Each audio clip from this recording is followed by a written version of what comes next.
This is the second part of my now series. So far, 2 videos on the best tires to get for the Brompton bicycle. I'm doing this second part because I ended up leaving out several good tires that should have been included in the first one. In any case, new tires are coming on the market every few months, so there might be more installations in this series. If you are new to the channel, this is a channel about small wheel bicycles, scooters, rideable, whatever. If this is something that interests you, you may want to subscribe. I also have a bunch of items that I recommend, so check out the list below. This list is also constantly expanding, but these are items I really believe in and in most cases have actually owned. So here is the second installation of my video, which is now a series about the best tires you can install on a Brompton bicycle. I make no secret of the fact that I love the Greenspeed Scorcher, which you see here. It's a bit bigger than all of the others. The width is 1.5 inch, and you can see that it's a little bit chunkier, but not really a fat tire, not even a gravel tire size. And it can be loaded on the Brompton with the stock fenders. I have other videos where I'm showing pictures as proof that I have done it, so it's definitely doable. Last time was the Schwalbe Kojak.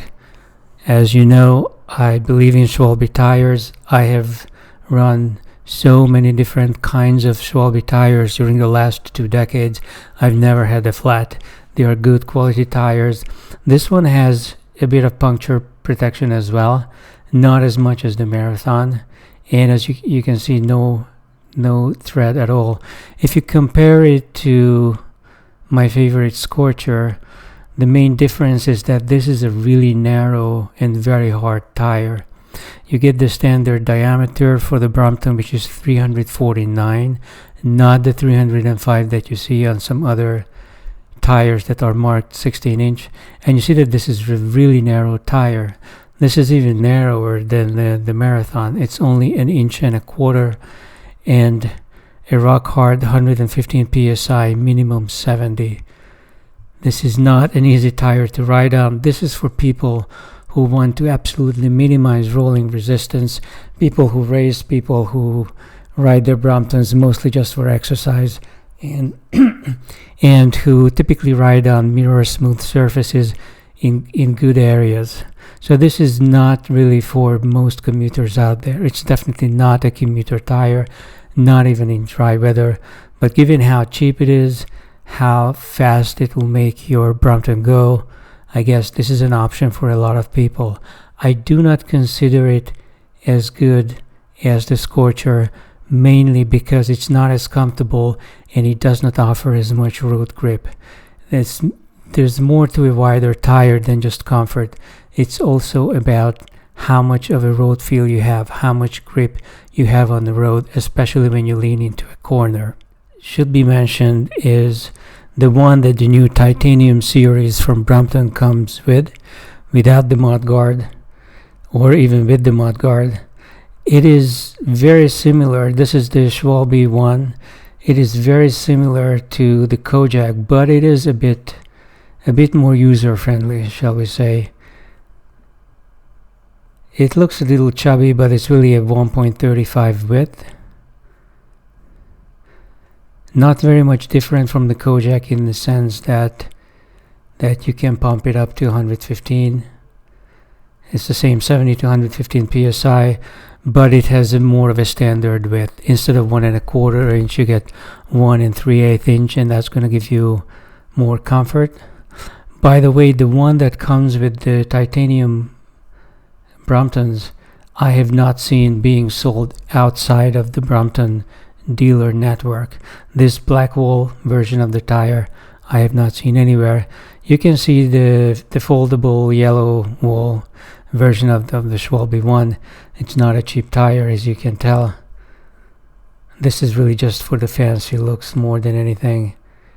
Fairly lightweight. And I also should mention that this is a tire with a little bit of a pattern on it. Very shallow, but it does give you a teeny tiny bit of a grip on wet weather or wet surfaces, a little bit more than you would get from the Scorcher or from the Kojak. And I have been caught in the rain several times with my Schwalbe tire or my green speed tire, and I can tell you it is possible to get to your destination if you ride really carefully and very slowly, even if you have no threads on the tire. But if you hit a puddle of water, or if there is ice or snow on the road, or you hit a metal object that is wet, it's going to feel like trying to walk on ice in an ice skating rink. You try to walk with your shoes on. It's really scary.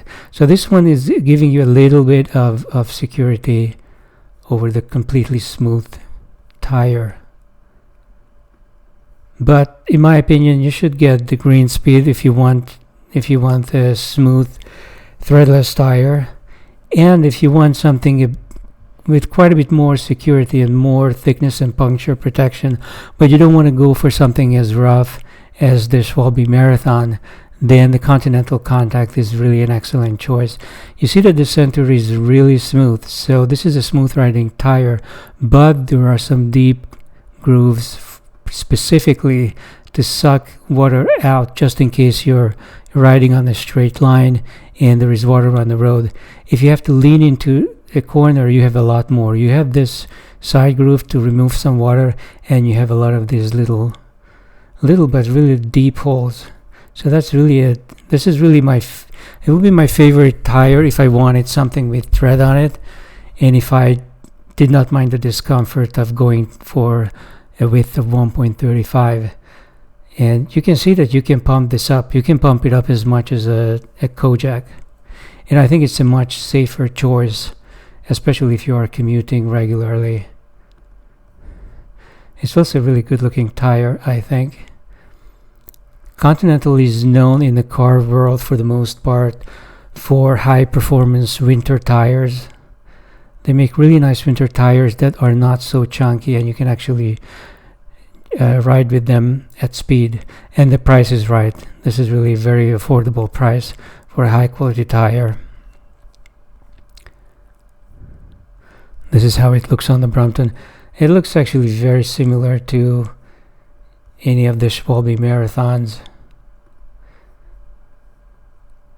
And of course there is another one. There is a Marathon Racer, not a cheap tire. In US this was probably around $70. You see the same deep grooves as you see on the non-racer version of the Marathon. I'm really not sure how much of a racing experience you can get on something.